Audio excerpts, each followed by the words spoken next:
ضلع بانڈی پورہ میں نماز استسقاء ادا، لوگوں کی کثیر تعداد نے کی شرکت، بارشوں کے لیے مانگی دعائیں۔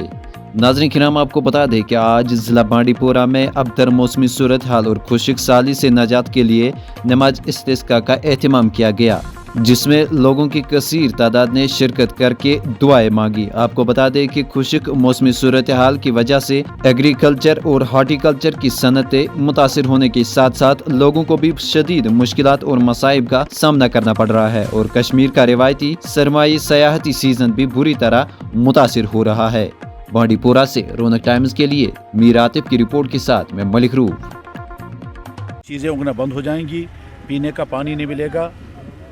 باغات خشک ہو جائیں گے، اور پوری قوم نہیں، ساری مخلوق جس خطے میں بھی قحط سالی اور خشک سالی آتی ہے تو اس کی مصیبتیں آتی ہیں۔ اس مصیبت کا حل انسانوں کے پاس کچھ نہیں ہے سوائے اس کے کہ اس کائنات کے بنانے والے اللہ کے بارگاہ میں درخواست کی جائے۔ ہمارے اسلام نے اسی کے لیے نماز استسقاء رکھی ہے۔ استسقاء کے معنی ہے اللہ سے معافی مانگ کر پانی مانگنا، اس کے لیے توبہ، گناہوں کو چھوڑنے کا ارادہ، اور اگر کسی کے ذریعے کسی پر کوئی ظلم ہو رہا ہو تو اس سے پرہیز، چاہے وہ باپ کی طرف سے اولاد پر، اولاد کی طرف سے ماں باپ پر، شوہر کی طرف سے بیوی پر، بیوی کے ذریعے شوہر پر، کسی کے ذریعے کسی پر،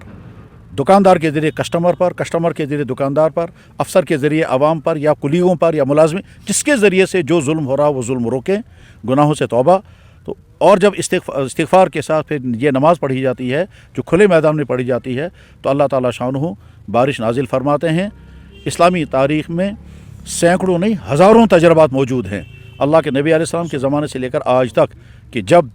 سچے دل کے ساتھ توبہ کرتے ہیں اور استغفار کرتے ہیں تو بارش نازل ہوتی ہے اور زمینیں سیراب ہو جاتی ہیں۔ اسی غرض کے لیے جب اس سال اب تک پانی کا ایک قطرہ بھی نہیں برسا ہے، پورا آدھا موسم گزر چکا ہے، تو ظاہر ہے یہ خشک سالی اگر اسی طرح سے رہی تو اگلے سال انتہائی مشکلات کا سامنا کرنا ہوگا یہاں کے لوگوں کو بھی، اور یہاں کا پانی جہاں تک پہنچتا ہے وہاں بھی پانی کی قلت ہوگی۔ تو اس لیے نماز استسقاء پڑھی گئی۔ اللہ تعالیٰ ہر جگہ کے ایمان والوں کو توبہ کی توفیق عطا فرمائیں، اور جو دعائیں مانگی گئی ہیں اپنے لیے اور ساری قوم کے لیے، ساری ملت کے لیے، وہ دعائیں قبول فرمائیں۔ نماز استسقاء کوئی نئی چیز نہیں ہے، ہماری تمام کتابوں میں اس کا تذکرہ ہوتا ہے، حدیث کی کتابوں میں، فقہ کی کتابوں میں نماز استسقاء کی تفصیلات بیان ہوتی ہیں، لیکن چونکہ یہ کبھی کبھار پڑھی جاتی ہے اس لیے بہت سارے لوگوں کو تعجب ہوتا ہے کہ نئی کیا چیز شروع کی گئی۔ یہ نئی چیز نہیں ہے۔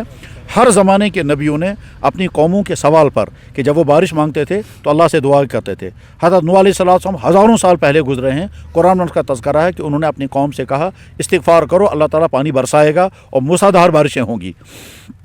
ہر زمانے کے نبی نے اور ہمارے نبی نے بھی یہی طریقہ اپنایا ہے، توبہ، استغفار، دعائیں اور نماز استسقاء۔ وہی نماز استسقاء پڑھی گئی ہے، اللہ تعالیٰ اس کو قبول فرمائیں، اور اس میں اگر کہیں ریاکاری ہوئی ہے تو اللہ اس کو معاف فرمائیں، اور اپنی رحمت کی بارش سب کو نازل فرمائیں، اور ہر انسان کی ہر تمنا پوری فرمائیں، ہر انسان کی ہر مشکل کو آسان فرمائیں۔ پڑتی یا برف نہیں پڑتی تو اس کی وجہ سے تمام مخلوقات کو، انسانی نہیں بلکہ چرند پرند سب کو بہت ساری مشکلات کا سامنا کرنا پڑتا ہے۔ اس وجہ سے علماء کی رہبری سے ہم نماز استسقاء پڑھتے ہیں تاکہ اللہ سے بارش کی طلب کی جائے اور اپنے گناہوں پر مدامت اور ندامت کرے، اور اللہ تعالیٰ کی حضور توبہ کرے اور اللہ تعالیٰ سے مانگے کہ ہم جو یہ پریشانی ہے یہ دور فرمائیے، تاکہ جب ہم یہ نماز ادا کرتے ہیں اس کی وجہ سے ہم بہت سارے لوگ یہاں پہ ہیں